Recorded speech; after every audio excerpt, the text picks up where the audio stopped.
আমরা সব ধরনের মিডিয়াকে এক ঝলক দেখব। প্রথমে আসুন প্রিন্ট মিডিয়া দেখি। টাইম ম্যাগাজিনে একটা আর্টিকেল ছাপা হয়েছিল 1979 সালের 16 এপ্রিলের কথা। এটা লিখেছিল এক খ্রিস্টান। তিনি লিখেছেন যে ইসলাম ধর্মের বিরুদ্ধে গত 150 বছরে 60,000-এরও বেশি বই লেখা হয়েছে। 1800 সাল থেকে 1950 সালের মধ্যে ইসলামের বিরুদ্ধে 60,000-এরও বেশি বই লেখা হয়েছে। যদি হিসেব করেন গড়ে একটারও বেশি বই লেখা হয়েছে প্রতিদিন। প্রতিদিন একটারও বেশি বই লেখা হয়েছে ইসলামের বিরুদ্ধে, নবীজির বিরুদ্ধে। আর 9/11-এর পরে এই প্রবণতাটা আরো অনেক বেড়ে গেছে। ইসলামের বিরুদ্ধে এখন প্রতিদিন অনেক বই লেখা হচ্ছে।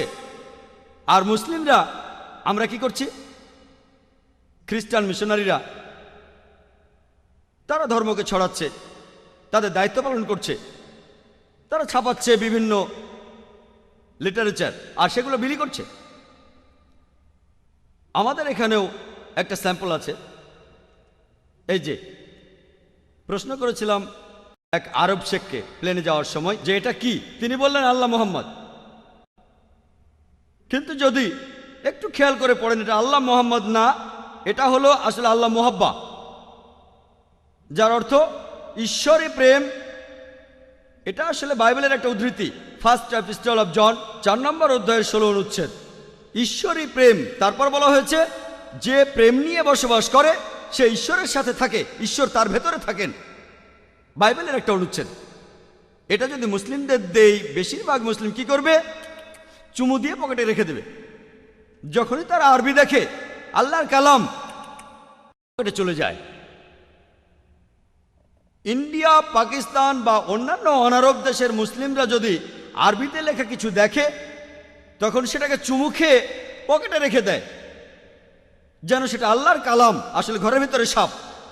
এমন অনেক পোস্টার আছে, এখানে সবগুলোর ব্যাপারে বলছি না।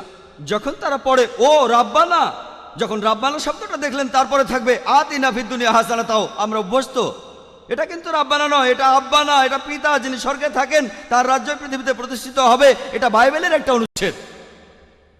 তারা এগুলো মুসলিমদের মাঝে বিলি করে আর আমরা খুব রংচঙে এটা তো ফটোকপি 4 কালারের ছাপানো, খুব সুন্দর, সেটা নিয়ে বাড়ি চলে যাবেন। এভাবেই প্রতারিত হচ্ছেন।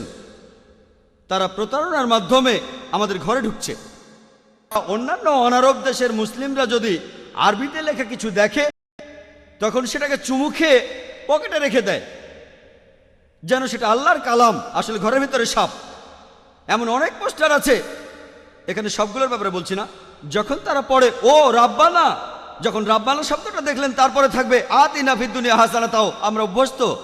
এটা কিন্তু রাব্বানা নয়, এটা আব্বানা, এটা পিতা যিনি স্বর্গে থাকেন, তার রাজ্য পৃথিবীতে প্রতিষ্ঠিত হবে। এটা বাইবেলের একটা অনুচ্ছেদ। তারা এগুলো মুসলিমদের মাঝে বিলি করে আর আমরা খুব রংচঙে এটা তো ফটোকপি 4 কালারের ছাপানো, খুব সুন্দর, সেটা নিয়ে বাড়ি চলে যাবেন। এভাবেই প্রতারিত হচ্ছেন। তারা প্রতারণার মাধ্যমে আমাদের ঘরে ঢুকছে। আমি একটা লেকচার দিয়েছিলাম খ্রিস্টান ধর্ম প্রচারকদের প্রতারণা। সময় কম, তাই এখানে বিস্তারিত বলতে পারছি না। এর প্রত্যেকটা বিষয় নিয়ে ঘন্টার পর ঘন্টা লেকচার দেওয়া যায়। আর আমি যেহেতু এমন অনেক খ্রিস্টান প্রতিষ্ঠানের সাবস্ক্রাইবার, আমি খুব সুন্দর ক্যালেন্ডার পাই। একবার একজন আলেম আমার বাসায় আসলেন যিনি আরবি জানেন। বললাম ক্যালেন্ডারটা কেমন? ও খুব সুন্দর ক্যালেন্ডার, আমি কি বাসায় নিয়ে যেতে পারি? বললাম নিয়ে যান। তিনি সেটাকে কয়েক সপ্তাহ রাখলেন। একদিন তাকে বললাম ক্যালেন্ডারটা আপনার কাছে কেমন লেগেছে? খুবই সুন্দর জাকির ভাই। আমি বললাম ওটা নিয়ে আসেন। সে বললো কেন? আমি বললাম ওটা নিয়ে আসেন, এবার ভালো করে পড়ে দেখেন। তখন তিনি বুঝলেন যে বাইবেলের কথা আরবিতে লেখা। খ্রিস্টানরা এখন বাইবেল লিখছে অন্যান্য ধর্মের সাথে সাদৃশ্য রেখে। আর বাইবেল পড়ে দেখেন, লেখা আছে বিসমিল্লাহির রহমানির রহিম। তারা কোরআনের আয়াত ধার করছে, তারপর সামান্য বদলে দিয়ে আরবদের হাতে তুলে দিচ্ছে। তারাও ভাবছে এটা কোরআনের অংশ, আসলে সেটা কিন্তু বাইবেল। তারা এই কৌশল অবলম্বন করছে। কিতাবুল মুকাদ্দাস। আমি আগেও বলেছি, এখানে সময় কম, সংক্ষেপেই বলি। আমরা মুসলিমরা কি করছি? আমি ইন্ডিয়া থেকে এসেছি। আমার দেশের জনসংখ্যা 100 কোটিরও বেশি। আর তাদের মধ্যে নিশ্চিতভাবে বলা যায় 16 কোটি থেকে 18 কোটি মানুষ হচ্ছে মুসলিম। সেখানে অনেক মুসলিম ম্যাগাজিন আছে দাওয়া দেওয়ার জন্য ইত্যাদি। ইন্ডিয়াতে এই ম্যাগাজিনের কতগুলো কপি ছাপানো হয়? কতগুলো? 4000, 5000, 8000। 1 নম্বর ইংরেজি দেওয়া ম্যাগাজিন ইসলামিক ভয়েস 15,000। আমি কয়েক বছর আগে আমেরিকায় গিয়েছিলাম, এবারের আগে আরেকবার গিয়েছিলাম, একটা সার্ভে করেছিলাম। সবচেয়ে বেশি যে ম্যাগাজিনটা চলে, দাওয়া ম্যাগাজিন বের করে ইসমা, দ্য মেসেজ, 50,000। আপনারা জানেন খ্রিস্টান ধর্মে ছোট একটা কাল্ট আছে, এদের নাম জেহোভাস উইটনেসেস। আলাদা, এরা মূলধারার খ্রিস্টান না। তারা একটা ম্যাগাজিন ছাপায় যেটার নাম হলো ওয়াচ টাওয়ার। কত কপি ছাপানো হয় জানেন? মাসে কত কপি ছাপানো হয় আপনারা কি কেউ বলতে পারবেন? আমাদের পত্রিকা আমেরিকায় খুব বেশি হলে 50,000। তারা কতগুলো কপি ছাপায় কেউ বলতে পারবেন? কোনো পয়সা দিতে হবে না। কেউ বলবেন কত? 10 লক্ষ। হ্যাঁ, 10 লক্ষ। 10 লক্ষ, ডাইরেক্ট 10 লক্ষ। আর কেউ বলবেন 50,000। 50,000, 5 লক্ষ। 5 লক্ষ, 50 লক্ষ। 50 লক্ষ, 50 লক্ষ, 1 লক্ষ। 1 লক্ষ, 1 লক্ষ। আমি বলি কত কপি? 2,08,30,000 কপি। আমরা এতগুলো ছাপাতেও পারি না, কল্পনাও করতে পারি না। ছাপানো তো দূরের কথা, কল্পনাও করতে পারি না। খ্রিস্টানদের মধ্যে খুব ছোট্ট একটা সম্প্রদায় যাদের নাম জেহোভাস উইটনেসেস, তারা দুটো ম্যাগাজিন ছাপায়। তার একটা হলো ওয়াচ টাওয়ার, সেটা তারা ছাপায় মাসে 2 বার। মাসে একবার না, প্রতি মাসে 2 বার। প্রতিবার তারা 2,08,30,000 কপি ছাপায়। 2 কোটির বেশি ছাপানো হয় 130টি ভাষায়। ম্যাগাজিনটা ছাপানো হয় প্রত্যেক মাসে 2 বার করে। প্রত্যেকবার 2,08,30,000 কপি, মানে প্রত্যেক মাসে 4 কোটিরও বেশি ম্যাগাজিন ছাপানো হয়। ছাপা হয় 130টি ভাষায়। তাদের আরেকটা ম্যাগাজিন, সেটা অ্যাওয়েক, 1,60,00,000 কপি, মাসে 2 বার। তার মানে 3 কোটিরও বেশি, 4 কালারে ছাপা। তারা এগুলো ফ্রি দেয়। মুসলিমরা ছাপানো তো দূরের কথা, কল্পনাও করতে পারি না। কল্পনার জন্য কোনো টাকা পয়সা খরচ হতো না। একজন বলেছেন 50 লক্ষ। তারা প্রতি মাসে 4 কোটি ম্যাগাজিন ছাপায়। কল্পনাও করতে পারি না। সেগুলো ফ্রি দেয়। কোনো কোনো জায়গায় সামান্য মূল্য নেই, যেমন ইন্ডিয়ায় 2 রুপি, 16 হালালা। 16 হালালা আবার কি? তারা সবাইকে সবসময় এই ম্যাগাজিনগুলো ফ্রি দিয়ে দেয়। ওয়াচ টাওয়ার বের হয় 130টি ভাষায়, আর অ্যাওয়েক 80টি ভাষায়। এভাবেই তারা ধর্ম প্রচার করে। আর লেকচার দেওয়ার মাধ্যমেও ধর্ম প্রচার করা যায়। আমরা ইসলামিক রিসার্চ ফাউন্ডেশনের মাধ্যমে লেকচারের ব্যবস্থা করি বোম্বেতে। বোম্বেতে একটা লেকচার দিয়েছিলাম আহজাদ ময়দানে। আর এই অনুষ্ঠানটা বেশ ভালো হয়েছিল তুলনামূলকভাবে। বোম্বেতে অনেক মানুষ থাকে, তবে বোম্বেতে মানুষ জড়ো করাটা খুব কঠিন। যদি 200 লোক জড়ো করতে পারেন ইংরেজিতে ইসলামিক লেকচারের জন্য, তাহলে আমি দারুণ সফল। তার মানে আপনি দারুণ কাজ করেছেন, কারণ বোম্বে খুব ব্যস্ত শহর, মানুষজনের হাতে অত সময় নেই। সেই লেকচারে প্রেস বলেছিল 2 লক্ষ মানুষ এসেছিল, তবে আমরা জানি 20,000 মানুষ এসেছিল। প্রেস একটু বাড়িয়ে বলে আমরা আয়োজন করেছিলাম জানি। আমার লেকচারের বিষয় ছিল হিন্দুইজম আর ইসলামের মধ্যে সাদৃশ্য। 20,000 লোক এসেছিল। অনুষ্ঠানটা ভালোভাবে হয়েছিল। জিমি জিপসে আনা হয়েছিল, বড়টা, ছোটটা না। 9টা ক্যামেরা ছিল, বেশ প্রফেশনালভাবেই করেছিলাম। অনেক মুসলিম বলেছিল এরা নিশ্চয়ই অনেক টাকা খরচ করেছে, 9-10 লাখ টাকা তো খরচ করেছেই, হয়তো এরা 10 লাখ টাকায় খরচ করে ফেলেছে। আনুমানিক এরা কমপক্ষে 10 লাখ টাকা খরচ করেছে, অর্থাৎ প্রায় 80,000 দিরহাম। কমপক্ষে আমরা হয়তো $20,000 খরচ করে ফেলেছি। তারা বুঝতে পারেনি কত খরচ করেছি।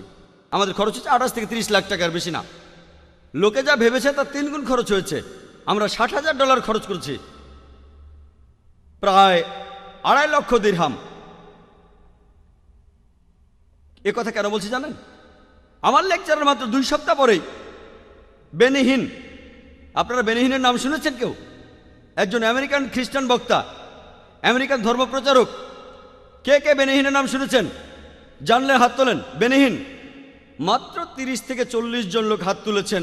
এই অনুষ্ঠানে আছে প্রায় 8 থেকে 10,000 মানুষ। 8,000-এরও বেশি মানুষ আছে। আমি মাত্র 20-30 জনের হাত দেখছি যারা বেনিহিনের নাম শুনেছেন। কেউ চেনেন না। আসলে খুবই জনপ্রিয়। এমনকি আমিও বেনিহিনকে চিনতাম না তিনি বোম্বেতে আসার আগে। আমার লেকচারে 2 সপ্তাহ পরে তিনি আসলেন। তিনি 3টা লেকচার দিয়েছেন, শুক্র, শনি আর রবিবার, 3 ঘন্টা করে। 3 ঘন্টার লেকচার, শুক্রবার, শনিবার, রবিবার। কত খরচ হয়েছিল জানেন? লোকে বলে যে ও জাকির ভাই উনি তো $20,000 খরচ করেছেন। আসলে আমরা $60,000 খরচ করেছিলাম। এটা জানতে পারলে হয়তো লোকজন অবাক হবেন।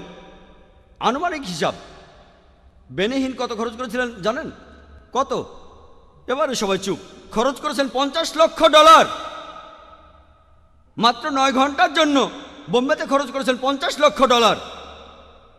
তাদের বাজেট দেখেছেন? $50 লক্ষ। প্রেস বলেছিল 20 লাখেরও বেশি লোক হয়েছিল, তবে আসলে 1 লাখেরও কম লোক হয়েছিল। তারপরও বোম্বে শহরে 1 লাখ মানুষ জড়ো করা কঠিন, যাদের অর্ধেকের বেশি মানুষ খ্রিস্টান না। আমিও সেখানে গিয়েছিলাম। সেখানেও জিমি জিপস ছিল। তারা সেগুলো এনেছিল একেবারে আমেরিকা থেকে। 9টা আমেরিকার লোকজন 1 মাস আগে থেকেই বোম্বে শহরে তারা এসেছিল। 1 মাস ধরে 5 স্টার হোটেলে ছিল। শ্বেতাঙ্গ আমেরিকান। 3 দিন আগে লোকজন আসলো সিস্টেম চেক করার জন্য। 32টা স্ক্রিন ছিল। এরকম স্ক্রিন 32টা ছিল। আমাদের এখানে 500 ভলান্টিয়ার, আমরাও খুশি। 500 ভলান্টিয়ার, তাদের ছিল 7,000 ভলান্টিয়ার। খ্রিস্টানরা ইন্ডিয়ায় 3% না। ইন্ডিয়ার মানুষের মধ্যে তাদের সংখ্যা 3%ও না। $50 লক্ষ, তার মানে প্রায় 20 কোটি রুপি। তারা 20 কোটিরও বেশি রুপি খরচ করেছে। চিন্তা করেন, তারা প্লেনে করে এসেছে মাত্র একটা অনুষ্ঠানের জন্য। 3 ঘন্টা করে 3টি লেকচার, তারপরে সবাই চলে গেল। আপনারা যদি এইসব খ্রিস্টান প্রতিষ্ঠানগুলোর বাজেট জানেন, গড়ে এক একটার বাজেট প্রতিদিন $10 লক্ষ উপরে। জিমি সোয়াগার্ট একবার আহমেদ দিদাতের সাথে বিতর্ক করেছিলেন। জিমি সোয়াগার্ট ধর্মপ্রচারের জন্য প্রতি বছর $40 কোটিরও বেশি খরচ করত। তার মানে প্রতিদিন $10 লক্ষ বেশি। আমরা কিছুই না। আমি এমন কোন ইসলামিক দাওয়া প্রতিষ্ঠানের নাম জানি না যেখানে অন্তত এর 10% বাজেটও আছে। এমন দাওয়া প্রতিষ্ঠান নেই। আমি অনেক দেশেই ঘুরে বেড়াই। খ্রিস্টানদের মধ্যে প্রফেশনালিজম আছে। এই খ্রিস্টান মিশনারিরা সবাই ট্রেনিং নিয়েছে, তারা লেকচার দেওয়ার ট্রেনিং পেয়েছে। এমন ইসলামিক দাওয়া প্রতিষ্ঠান কমই আছে যারা লেকচারের উপর ট্রেনিং দেয়। বর্তমানে আধুনিক বিজ্ঞান আমাদের বলে, যখন কেউ জনসমক্ষে স্টেজের উপর লেকচার দেয়, লেকচারের বিষয়বস্তুর গুরুত্ব মাত্র 7%। মাত্র 7%। বাকি 93% হলো প্রেজেন্টেশন স্কিল। তিনি কেমন করে কথা বলবেন, দর্শকদেরকে কিভাবে তাকাবেন, অঙ্গভঙ্গি। এজন্য আমার সামনে কোনো পোডিয়াম থাকে না। আমার স্বাস্থ্য খুব ভালো এমনটা নয়। আপনারা যাতে আমার বডি ল্যাঙ্গুয়েজ দেখেন, আমার শরীরও কথা বলছে। বোম্বেতে ইসলামিক রিসার্চ ফাউন্ডেশনে আমরা মুসলিমদের ট্রেনিং দিয়ে থাকি কিভাবে ইসলামের বাণী প্রচার করতে হবে। আমরা শুধু ইন্ডিয়ানদেরই ট্রেনিং দেই না, বিদেশিদেরও দেই। এখানে আমেরিকান